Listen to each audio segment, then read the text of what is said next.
The upcoming conversation that I had with Brian Wong was perhaps the most interesting conversation I've had thus far on the project of disentangling how the debating community can become more inclusive.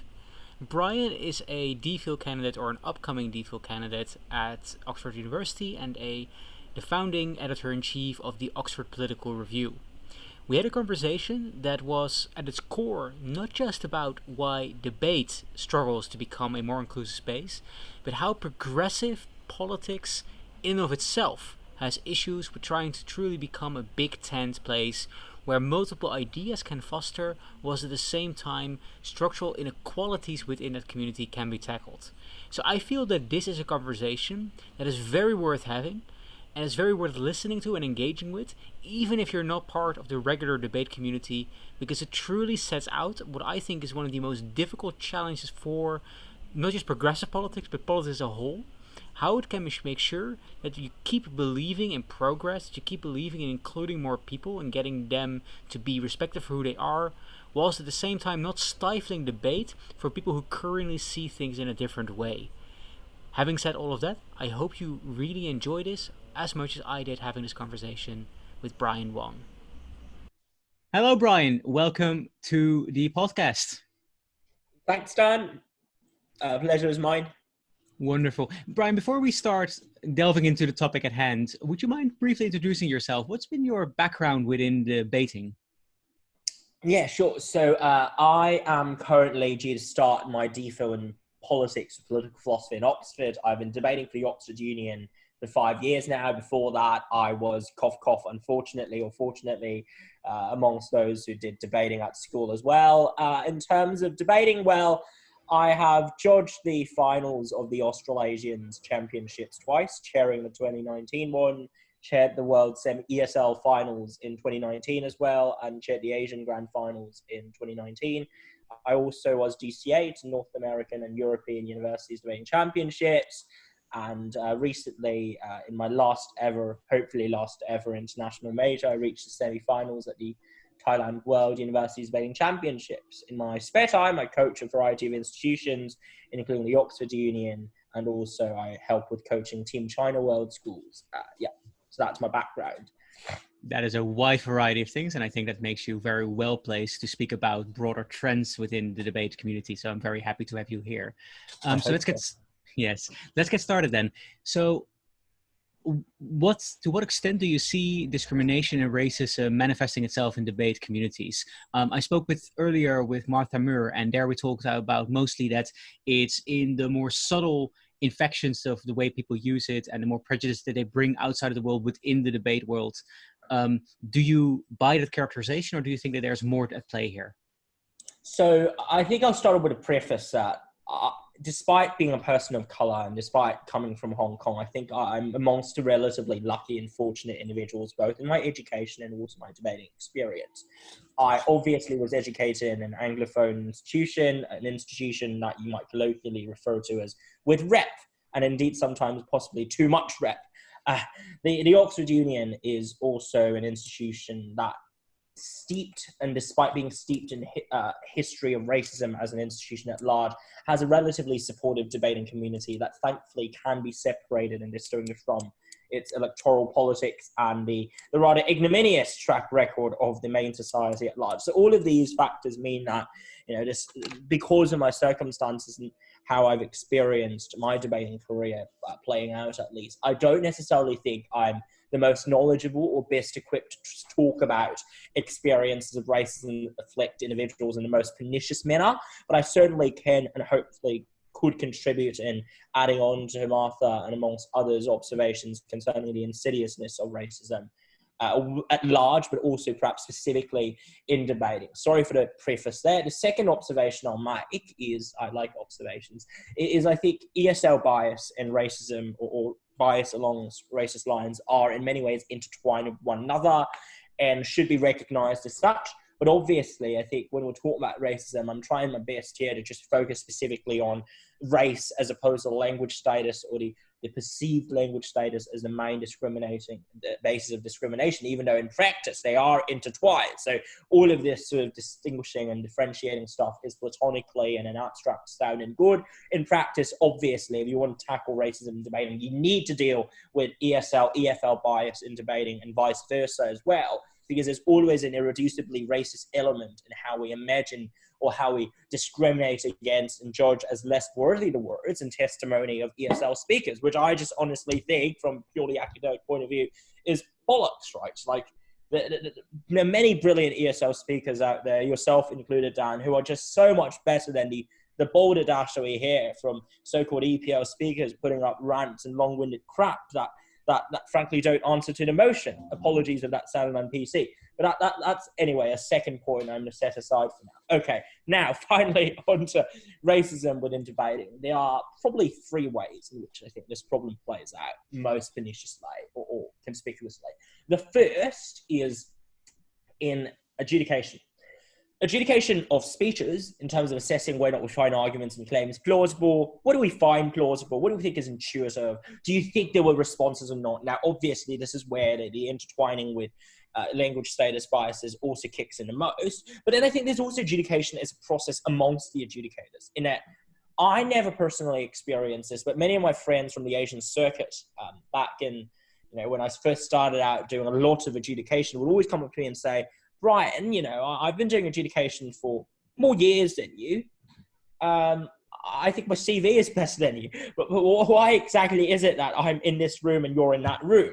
Now, articles often say, it doesn't matter which room you're in. Every room is equally valuable, blah, blah, blah. In practice, we all know that that's not necessarily how things work. So how exactly are these adjudicators with so-called foreign or non-white sounding names allocated and assigned to panels? Well, God knows, because I had a very good friend of mine who is the ESL World's Champion in 2015. When he went to the UK circuit, what effectively happened to Sam Chan was unbelievable. Like, he would go around being asked to wing bin rooms, and then I just messaged the Edge Core member going like, but you do know this person won Worlds, right? And they say, oh yeah, but no one else, we don't really know about them. I'm just waiting and see. Just want to see if he can prove himself. I mean, I just don't think putting so-called hashtag ESL or like non-white judges in bin rooms is in any way, shape or form an opportunity for them to prove themselves. I think this is just a bollocks and ridiculous excuse disguising deeply embedded prejudices. So in terms of adjudication, it's not just about how you judge arguments. It's also about the process of deliberating, assigning panels, yada, yada, yada. That's one level on which racism plays out. And I think it's important to mention here as well that if the European ESL champion with no judging experience whatsoever would rock up at a random competition in Europe, it's very likely they at least are giving a chair, if not immediately being ranked as one of the best judges, purely on the basis of their speaker CV, right? Exactly. So obviously you can defend this by saying, maybe it's circuit familiarity and the tendency of circuits to be insular. But I think even then there's a bit of an asymmetry here. Now, in Europe and Iona circuits, there's always this tendency to think that if you're from Europe and Iona, not just you're debating, but you as a debater are just better. Now, you might think that's a matter of circuit superiority, but I think this feeling also applies to how, say, Australians are judged or American. If it were the case that this also applied to how Australians and American judges are rated in Iona, then I'm convinced that it's a matter of circuit loyalty, right? But unfortunately, I just don't think that's true. I think it's often the case where, they're from, US champions or Australians champions and voila, top chair. But in contrast, if you're, say, ABP champion or UADC champion, all of these are very impressive achievements, mind you, you might just be asked to wing. And not just wing any room, indeed to wing like some of the less competitive rooms. I think that is atrocious and indicative of not just this other circuit or I guess circuit-based loyalty norms. It's reflective of a deeper level of implicit biases and assumptions about others' aptitudes that need to be called out there. And this ties me on to the second level of racism that I think is worth flagging here. In terms of social interactions, in terms of socialization processes and just hanging out, right? Like, obviously there are friendship groups and debating, even though I tend to think that it's preferable if you could expand your friendship group as opposed to restricting them to individuals that you think are of a so-called social capitally, in terms of social capital, influential in a circuit. That's my personal ethos. But setting that ethos aside, I just personally think there's a difference between not wanting to befriend someone and making a circuit or a space uncomfortable for said someone. And it might not be intentional. I don't think, a vast majority of debaters, I don't think, or at least I hope they're not. I hope they're not racist. I hope they're not explicitly racist at the very least. But there are always implicit assumptions about races, about ethnicities, and also individuals behave from particular cultures that dictate and define how we perceive and interact with them. Which is to say that persons of color and debaters from communities that are traditionally imagined as non-white sounding or non-white, they often have a very hard time building friendships and establishing ties with people who neither want to nor necessarily seek to understand where they're coming from, and who speak necessarily with certain embedded assumptions that are intransigent and hard to reevaluate. And I don't blame the individuals here per se for not engaging in dialogue or excluding those who come into the circuit. I don't blame them, in a sense. I don't think it's their fault or as a matter of active intention that they're going to boycott or ostracize or just push out folks who are coming into the scene. But I think it's worth bearing in mind that our speech, our words, and our actions have consequences, and so do our friendship decisions and friendship choices. And when you create a norm or establish a culture where you have to befriend certain individuals in order to get a footing, really, to get a foot through the door, to get a footing in the community, and those individuals tend to operate within a very elitist inner circle, then the compounding and a coupling of these two factors render it rather difficult for persons of color to penetrate or to access the debating circuit at large, especially on an international level in that sense.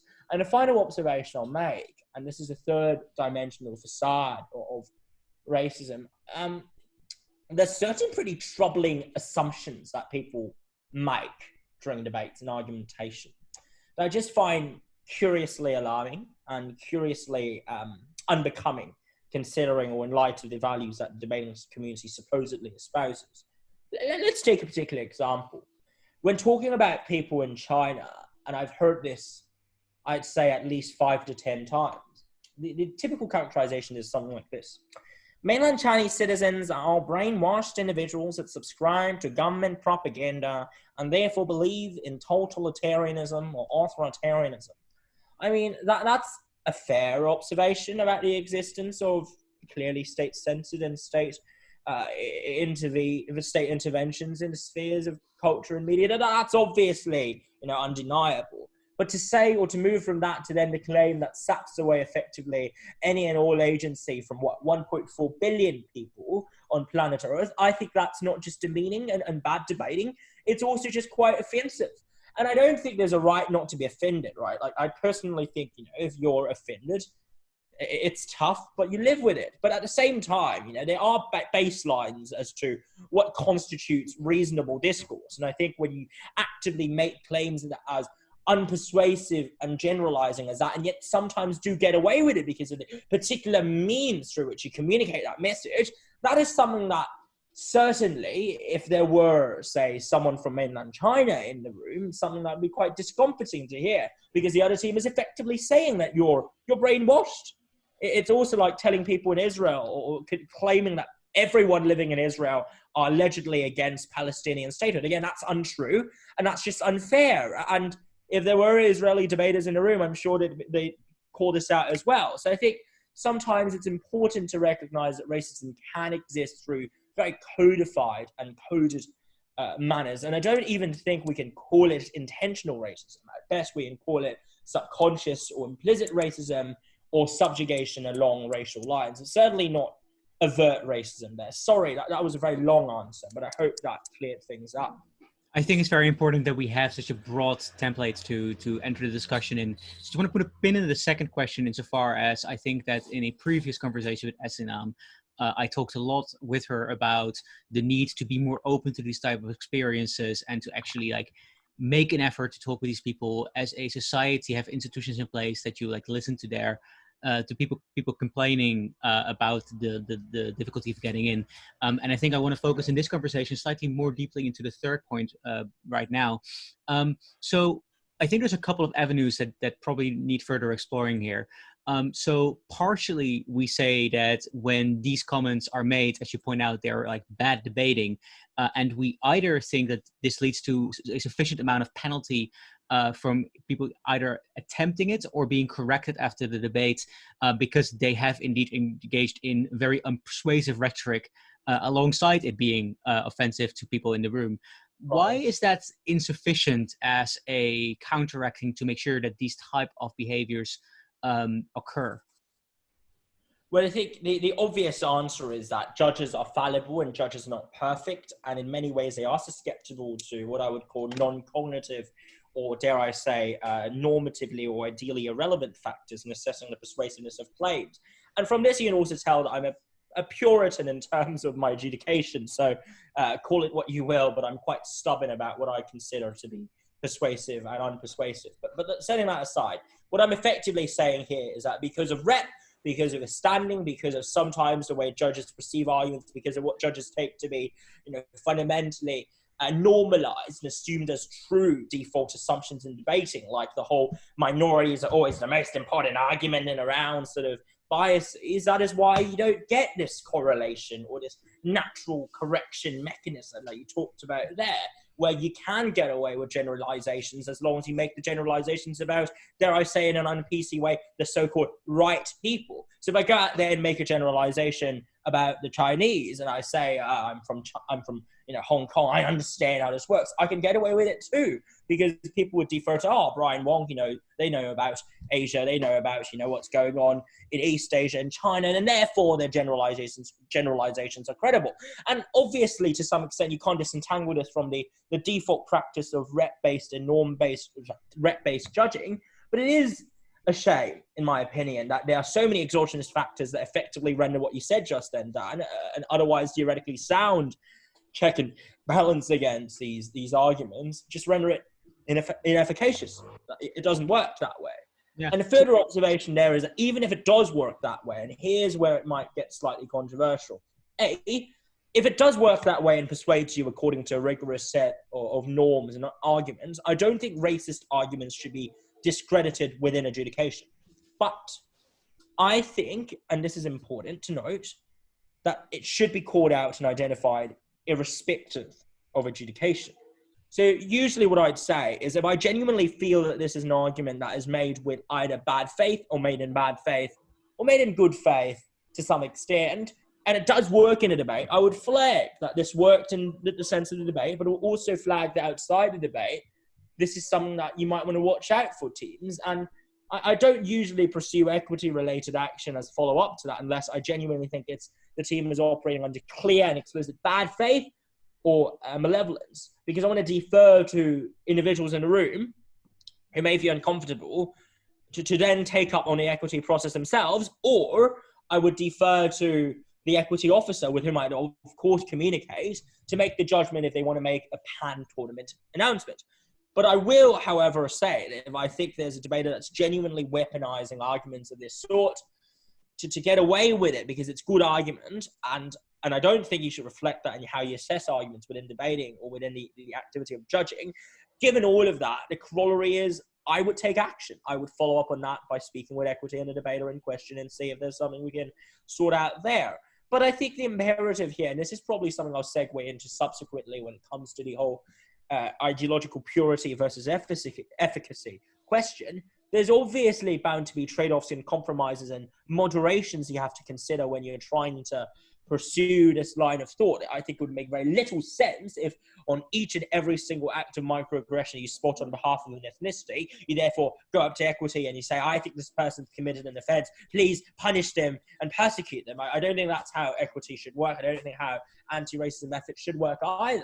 But after all, who am I to say, to be honest, because there might be other folks with very different lived experiences and opinions. But that, setting that aside, I think going back to the question, Dan, I just don't think existing mechanisms are sufficient. And even if they're sufficient within the scope of debate, and I think people somehow conflate Do I consider this as a relevant argument versus do I consider this as a normatively valid argument independent of the specific debate? For me, I tend to draw the line. If I think debating is indeed, and to the extent I think debating is indeed a game that rewards you making a right argument, if you do make right arguments that are immoral outside or beyond its implications within the round, that is ontologically immoral, I would follow up on that outside the round. I'm not going to, just like a chair wouldn't stop a debate and say, that was an equity violation, you lose, and automatically fall. However, and this is a pushback against everything I've said, maybe this dichotomy can't be that clearly established. Maybe there are reasons to think that you should channel and flex certain normative commitments within debating, even if these commitments have nothing to do with the persuasiveness and veracity of arguments or the validity of arguments. Now, that, I think, is something that Monash Debating Review, or whoever has the time to do so, should probably put together an argument or an article on. It's not something that I think I can opine on clearly without also undermining the corporate commitments I have towards sound argument and also rigorous argument within the space of, say, a few minutes. I don't think I can do that argument and debate justice. But yeah, that's my take.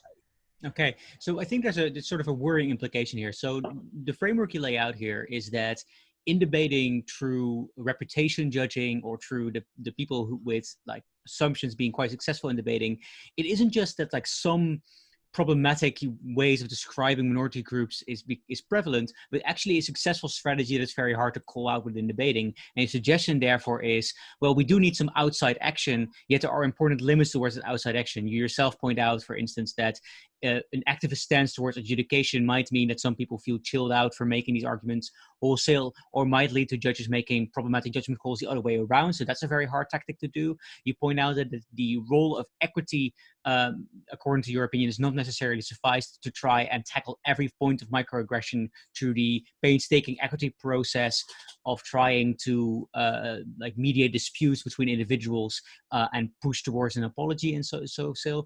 But it does sound like having a external action outside of the debate itself is the only way forward? Or do you believe that there is something to be said about the idea that debate itself is a learning space where we can still learn a little bit about being better at talking about groups that you don't yourself belong to? Absolutely. I think you certainly, the two observations I make here. The first is that we all have inherent duties and responsibilities to educate and coach ourselves and all of that. But I think in terms of course, understanding racism, understanding the manifestations of racism and all of that, that's fair. But my worry here is this is a pretty passive mode of engagement. It's a very passive mode of I learn, I observe, I learn more, and I regurgitate, the particular information that I've fundamentally received. I worry here that the passivity of the mode of learning and transmission of information means that ultimately all of this remains just talk. You talk about racism, talk about discrimination. You spend entire days chatting about the potential implications and problematic implications of racism, blah, blah, blah. And then after that, you still are susceptible to the very same biases and prejudices that only an hour ago you were talking to your friends about and condemning in the most self-righteous manner. And that's where the second part comes in. I think the second part here is about application. No, it's not about being racist. Let's put it that way. No, it's about application in terms of talking to and actively uncovering spheres in which you might be ignorant and uncovering areas in which you might be negligent, you might have screwed up in the past, to uncover these episodes that induce as much as possible cognitive dissonance in you. And then only through these shocks, only through recalibration, could you become a better person. So I think the harshest criticisms are often what promulgates genuine changes to behaviors. Sheer talking might make you feel virtuous, might make you feel self-righteous even, but doesn't do much in terms of ameliorating the experiences of those who interact with you and who obviously, for some reason or another, find the interaction unpleasant. And I think that's really important to bear in mind. And I can cite a particular case study here, an example, and I'll be quite forthcoming here about myself. For a while, in my speeches back, say a few years back, I'd always use incredibly long words without necessarily consciously thinking of what the hell I'm doing. So by that I mean I use words that are not necessarily very accessible to a lot of people. And I thought that made sense to me. It obviously didn't make much sense to judges who were like, I don't understand what you're saying, Brian. And the teams also didn't understand what the hell I was saying. And something that cropped up was I got an equity complaint about my using very long words in a particular out round. I shan't name the particular tournament, but yeah, anyway, got the equity complaint about my using long words. I'm sorry, I should not be laughing. It is not funny, but that basically compelled me to realize that, this sort of language-based intimidation might not have been something I intended to push forward, but certainly had very much real and significant impacts, the perlocutionary impacts of speech here. And that's what motivated me to change, partially because of that. And also because fundamentally I realized that people didn't understand what I was saying. But I think it came hand in hand that I needed to realize that it wasn't just me talking to an empty space, right? At the end of the day, debating is about making sure your listeners and the teams that you're competing with feel comfortable beyond that very reasonable, sufficient minimum. And when you go out there and actively produce aggressive speech, accusatory speech, exclusionary speech, such speech not only makes yourself unpersuasive, but also on top of that, makes the game unfair. And it's not unfair in the sense that the inequality is acceptable within the rules that are picked and established by these institutions. It's instead through these arbitrary vocabulary-based forms of exclusion.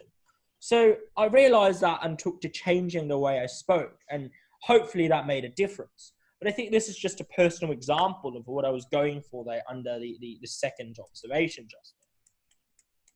If that makes sense. Yeah, it completely makes sense. And I think what's very important here is that you point out what such a shock can do to your own in striving to improve.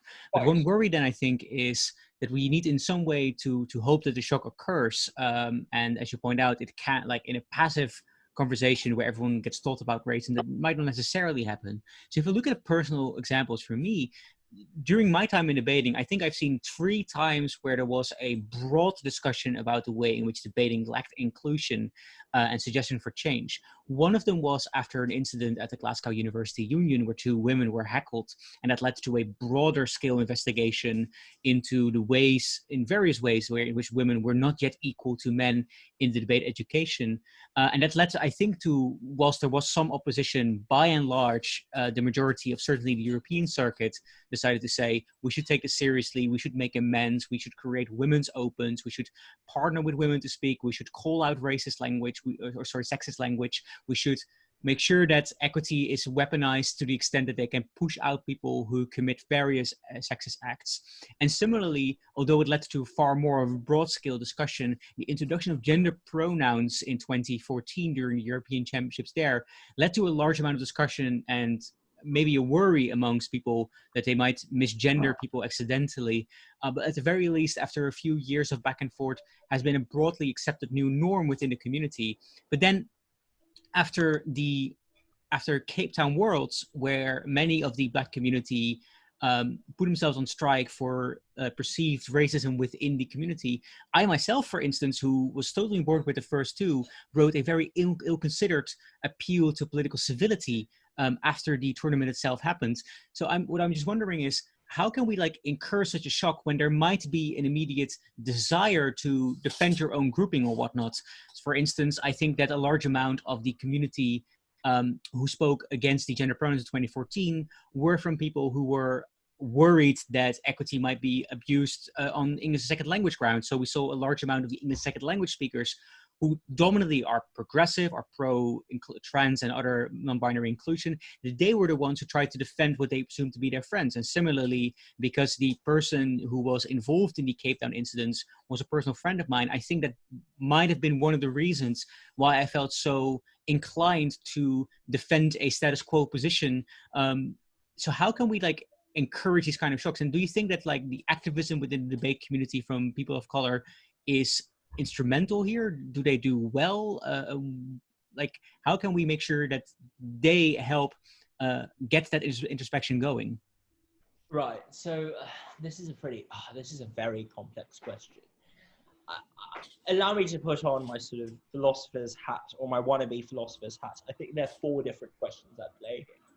The first is, are insert methods X, Y, and Z effective? The second question is, are individuals advocating or indeed adopting X, Y, and Z entitled to X, Y, and Z, irrespective of consequences? The third question is, what do we, as individuals that are potentially bystanders, potentially third parties, but also potentially accomplices and complicit in systems of oppression, supposed to do? The fourth question is, if we are indeed totally uninvolved, if we are indeed hypothetically or otherwise completely disentangled from, normatively speaking, these webs of injustices, to quote from Iris Marion Young, these chains of injustices, as Baldwin puts it, then what exactly then can we and should we do?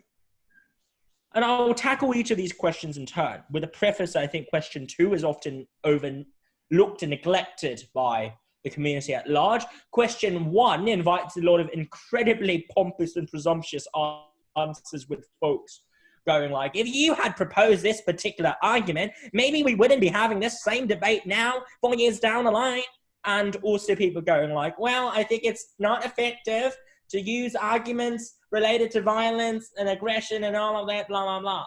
Now, I don't want to relitigate a lot of the traumatic debates that happened before, during, and after Cape Town Worlds. I don't want to bring that up. That's perhaps because of just personal reasons. I think I was equity there, so yes. I think the observation I'll make under the first question is there's always a whole roster and range of methods that individuals can employ in making their cause effective. But what do you mean by effective? Is getting understood and heard the only means of efficacy, or the only metric of efficacy? What about engendering uneasiness and disgust? I don't know, because for me, I intuitively have particular preferences and conceptions of what I think the efficacious outcomes are. And for me, that is getting things done and getting the barriers removed, removing the inequalities, calling out future injustices. So it's quite a forward-looking conception of justice, but I don't think that's the only understanding of justice. Some people might be more reasonably so retrospective and backward-looking in the conceptions of justice. I do not know. But all I can say, really, is there's a plethora of methods out there, and people have to choose carefully. I honestly do not think, and this is my personal hat on as Brian Wong, I don't think vitriolic and indiscriminate attacks and accusatory rhetoric targeting particular groups, regardless of the demographics, would work. I'm not saying it's unjust, I'm saying it just doesn't work. That does not mean, however, that applying selective pressure, using emboldened language, and also to some extent bellicose rhetoric, it doesn't mean that that is always out of the picture. I think that's ironically, or indeed sometimes necessary to get things done, right?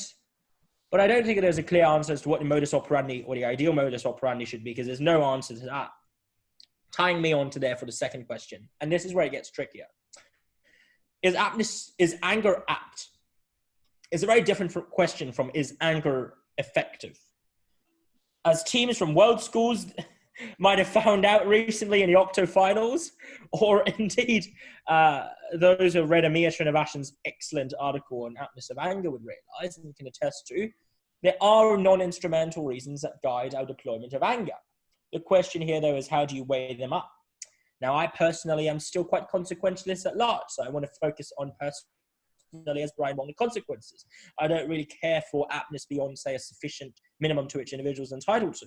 But we move therefore from that particular judgment, which involves a certain level of comprehensive doctrine imposition on my part, where don't we move from that then to the conclusion that, anger is always stupid, violence is always unjustified? I don't think I have the epistemic authority to say. I don't think I can conclude reasonably on that question. I think this is a question that must be deliberated and pondered over by the rest of the community. And that's also where I'll bring in the third observation, that I think people often neglect or omit the fact that they are complicit in oppression but are in some way or another, or that sort of omission therefore leads them onto either taking a supreme moral high ground, or undertaking the assumption that everyone else who's opposed to them is therefore somehow evil, that because they are saying this sort of, the right thing at the right time, that those who oppose the right thing at the right time must therefore be wrong, or Wong, if you like my surname. I just honestly think, that kind of mentality is unhealthy. Call me a relativist, but I'm inclined to think that unless we're talking about Nazis here, in which case there's nothing right about Nazism, full stop, I think most things tend to have bits and bobs that are correct and bits and bobs that are wrong. And to assume that anyone who differs from you must be evil because of their divergence from you, that's a very silly and dangerous assumption. And it produces a discursive climate that, frankly, is not particularly productive. And that ties me on to the final question. If we are looking to resolve racism and barriers to access and entry and participation in debating altogether, yes, we must work together, but we must not work together in a way that exploits unity and solidarity as a battering ram, as an excuse for trampling upon the individual voices of those who are members of the subaltern, members who struggle to articulate the words or the thoughts because they fear the repercussions, members who are seen to be allegedly less fluent in the language because of, indeed, objective barriers and also subjective barriers, mind you, as to what constitutes good language. Like, for God's sake, I have no clue why the so-called correct grammar must necessarily be the one that's prescribed by an Anglocentric one, but that's a debate for another day. Like, I think, yes, it is important to work together, but let's not let the slogan of together be exploited by certain vested interests in crowding out voices that disrupt and also voices that make us feel uneasy about ourselves. Because those are voices that are often very valuable, even though, and I can speak and attest to this from personal experience, they might not necessarily be friendly. They might not necessarily be pleasant. And indeed, sometimes they might just be excessive. And we should also call that out too. So sorry if this sounds a bit lukewarmish and milquetoast. In case you haven't known, that's kind of like my usual approach to everything in life. I'm a lukewarm radical centrist. So there we go. I do think that there are quite a few centrists in debating. So at the very least, people who might disagree with you have heard a strong articulation. Yeah. We're running away fast. Debating is becoming a very anti-centrist lately. I think that might echo in more spaces, and it actually does lead towards the idea of, if debating indeed has become more polarized into a certain direction, then you might find it more difficult to dislodge them from other directions going into it, right? So then it might be then that the direction in which debating might be moving is more receptive towards the type of social justice argumentation that often dovetails together with anti-racist practices. But where elements exist that are resisting to that, then they might feel that there's more of a difficulty going there. And I think what you point out here is that there's a raft of different things that maybe coalesce together, making it more difficult, right? So we have a lack of representation at the top of the ones who set out the rules of the game in and of itself, which means that they don't have the access to the similar statutes of representation and rep, more generally, as you point out. That makes it harder for them to speak. And then you point out that for them to then speak from their more subjugated positions, it is then harder because it is easier for the rep community to ignore their demands, because the various ways in which they can speak, either with or without anger, might be difficult to do there. So I think it's very important that you put out these considerations, because these are indeed very important debates that we need to be having in order to try and make sure that we strike potentially the right tone. And to bring back the two examples within the European debate community, we saw both of them occur, right? We saw both people who responded with outrage after the Glasgow women's scandal. Most of that outrage was, I think, conformed to the social media conversation that happened after that. But that feeling of outrage did genuinely lead to people addressing and saying this problem is very, very big and bad. But on the other hand, the presentation on how to do gender pronoun introductions at the European Championship of Zagreb was an incredibly measured and pacifying tone, where people felt very included in being told how normal it is to try and ask everyone for their pronouns, and in that sense try to de-escalate a burgeoning conflict in that. So that suggests to me that there are indeed two different approaches that contextually might work in different times. Yeah, so this is again a very good point. I think the broad sentiment, and I know this sounds like I'm evading the question, I assure you it's not. The broad sentiment I have here is we claim to be progressive. That's one statement. We are actually progressive. That's another statement. Both of which assume a further statement. We know what it means to be progressive. And the fourth statement there is, it is good to be progressive. We jump to the first as a signal of belonging to the in-group without thinking about the third and the fourth. I know folks that claim to be, progressive in a community, or progressives within a community, and I shan't name who I find anything but. There are also folks who are typecast as, oh God, the right wing. What's wrong with being right wing? Like, what the hell is wrong with being right wing? Question mark. And yet I find those are people that are quite respectable and also, if anything, the least likely to partake in these problematic rituals and processes. What I'd say is be careful that virtue signaling no longer is just a norm and instead has become an end. Because today that's true, today that's become the sole end towards which all community activism within debating aspires. It's a day when there's no point in talking about the emancipatory capital and potential in debating. It's kind of like, oh, are you a debater? Yeah, I'm left wing. What about you? Yeah, I'm a debater too. I'm very progressive. How progressive are you? Well, I read Kimberly Crenshaw. Oh, that means you don't read bell hooks. Ah, you're not that progressive. That kind of fundamentally vicious, vitriolic cycle that's fixated about performing progressivism, A, never explains adequately why progressivism is just or right, B, never indeed does progressivism justice or instantiates it, and C, yes, as you said, it does render debating increasingly an echo chamber where individuals don't necessarily partake in it because they share the same commitments normatively or the same beliefs, but because they sound the same. It's kind of like a market of lemons. A market of cars, second-hand cars, where you have lemons and non-lemons. And when you have a bunch of lemons coming in and crowd out the non-lemons, that's effectively why, you end up with either adverse selection because of asymmetric information, or everyone runs away from the circus. I know many folks who are so disillusioned with the circuit and community that they are considering leaving because they just think it's so fixated on the performative, the superficial, the ceremonial, the discursive, without to follow up or to back that up, the action, the consequences.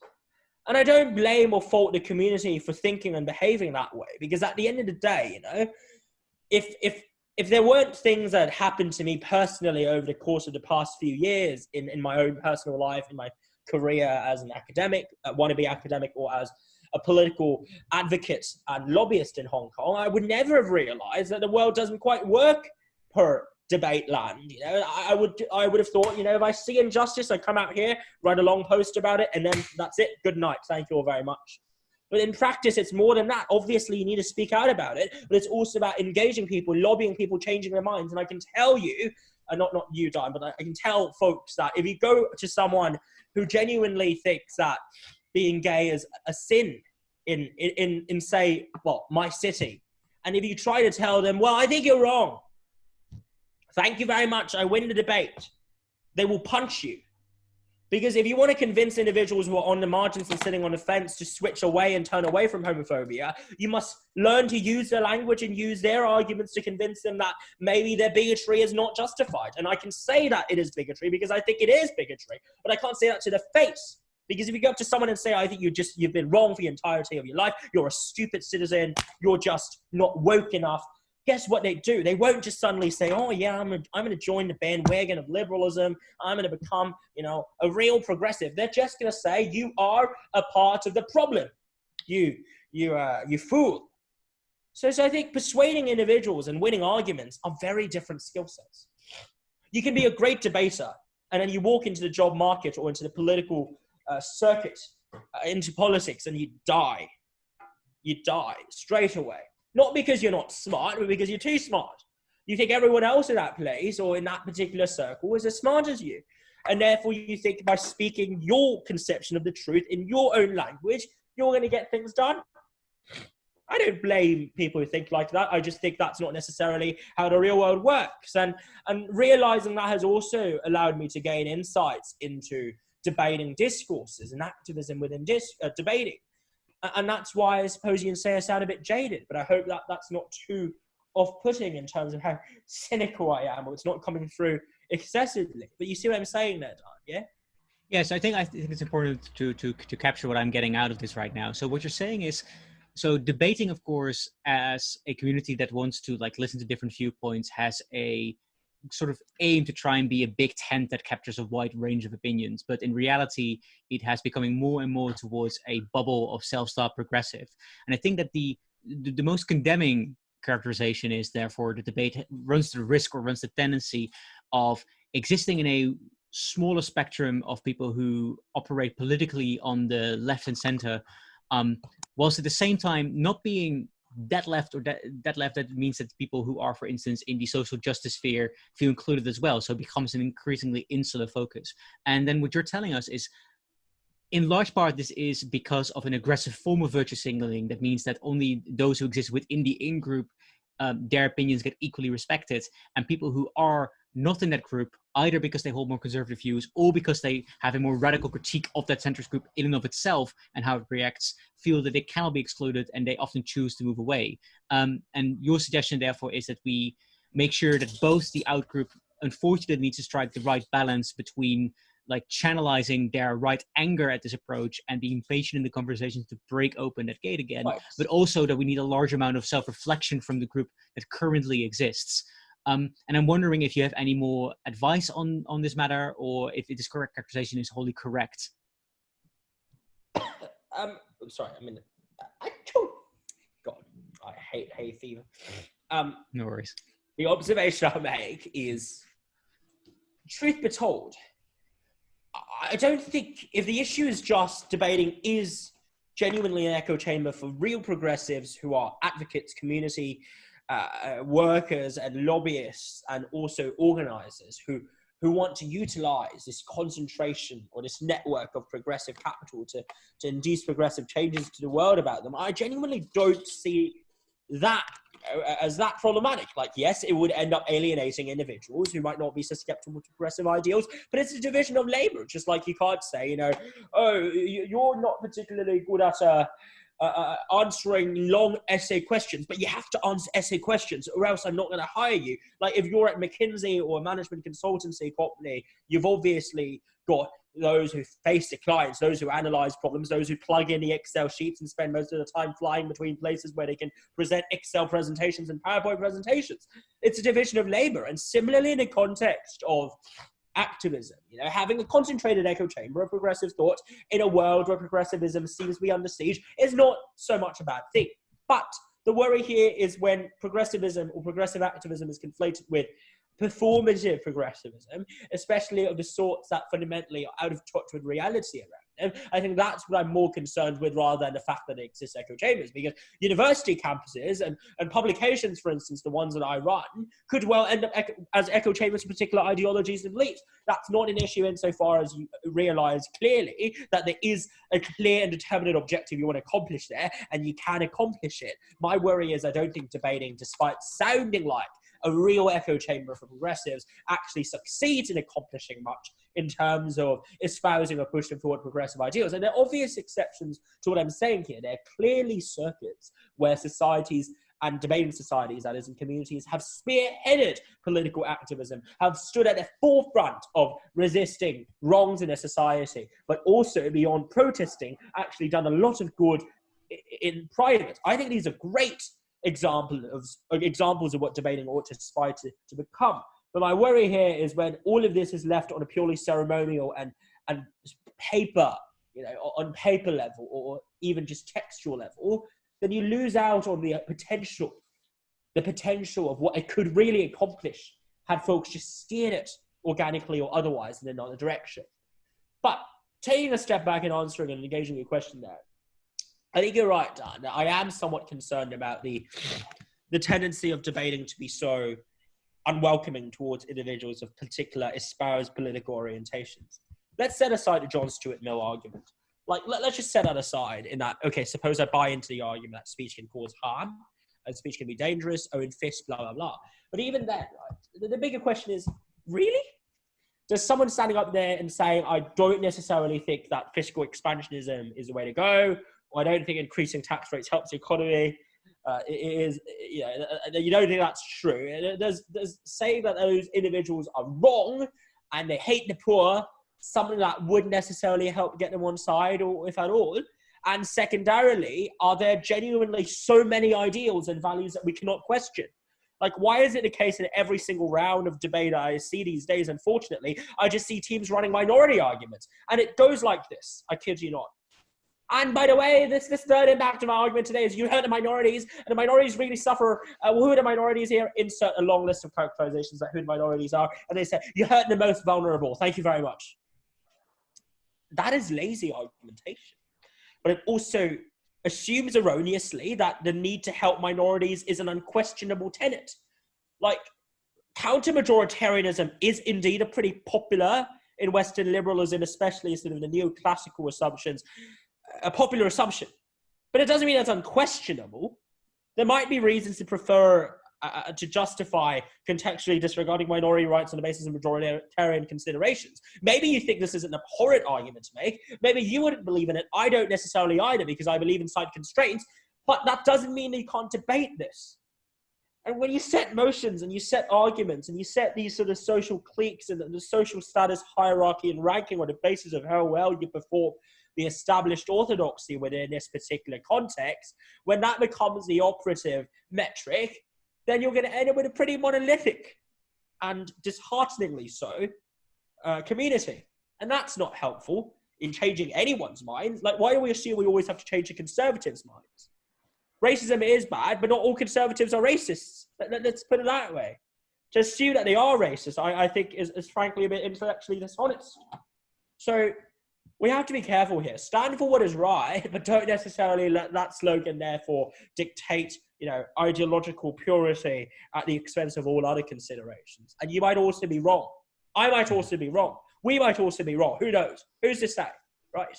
Yeah, I think I want at this stage to also reflect on a paper written by Bexley Brown a couple of years ago, where they interviewed a large amount of North American debaters about their knowledge about Indigenous people, Indigenous rights, and their willingness to argue about Indigenous rights issue. And one of the findings they had reported in the paper is that those who profess to know far more about Indigenous peoples, who've had more interactions with Indigenous peoples, they were also far more willing to also engage in debates and willing to, for instance, make trade-offs where they say Indigenous rights aren't absolute. And obviously it is debatable whether or not Indigenous rights are indeed the most important things to safeguard at this stage. But I think indeed, as you point out, there are valuable debates to be had in this scenario surrounding potentially like the economic costs of keeping certain communities alive, but also how to handle rights approaches within the Indigenous communities. How do we tackle the problem where within many Indigenous communities there are sometimes anti-woman abuse, and whilst at the same time they have legal protections that exist in the North American spaces. And I think these are questions that are at the very least up for debate.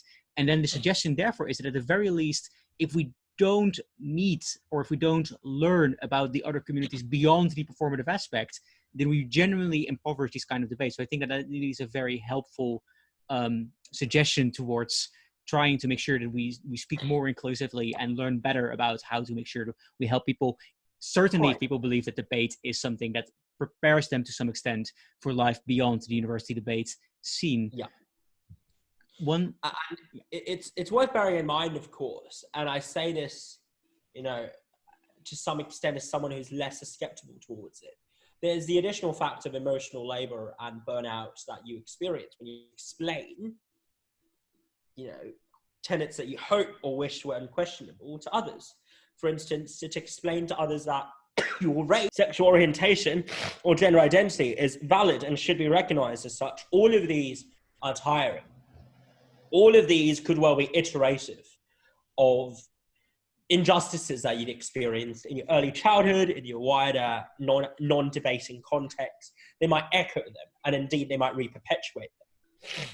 So I don't think it is reasonable to say that all members of minorities or particular groups must bear the responsibility of calling in or of inducing people in the maximally efficient way possible into believing in, core tenets that they find, and reasonably so, they find inviolable. Like, I don't think it's fair to say if you're gay, you ought to therefore think of the most utile way of convincing people that homosexuality and same-sex marriage are justified. And to say that debating ought to become a space where that becomes a norm would be to denature and take away from debating one of its virtues. That it is, after all, a safe haven to some extent. So I'm not advocating that everyone takes up rhetorical and literary arms and argue with people who genuinely erase and deny their identities on a daily basis. Just as I wouldn't say, if you're in favor of Indigenous rights, you must come out here and justify why Indigenous rights matter more than like a few extra $1,000 every single time you debate this particular motion. But to say that is one fact to consider is very different from saying, therefore any and all motions, any and all debates, any and all discussion must therefore not contain any of such sorts of discussion. It's a matter of moderation, right?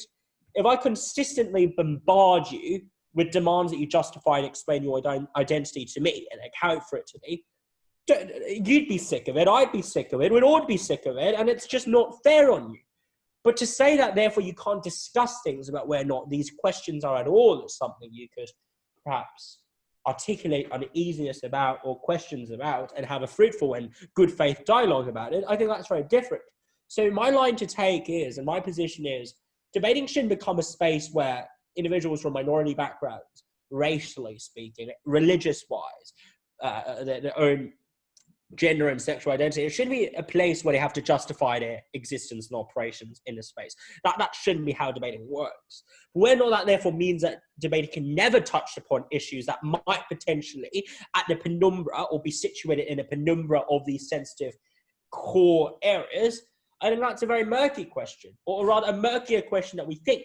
And that sort of kind of goes back to the dangerous space debate that I witnessed when I was just a wee novice in a uni circuit. I think there was a long thread about whether not dangerous space debating is desirable, utile, what do you make of it? It's a funny joke, blah, blah, blah, whatever.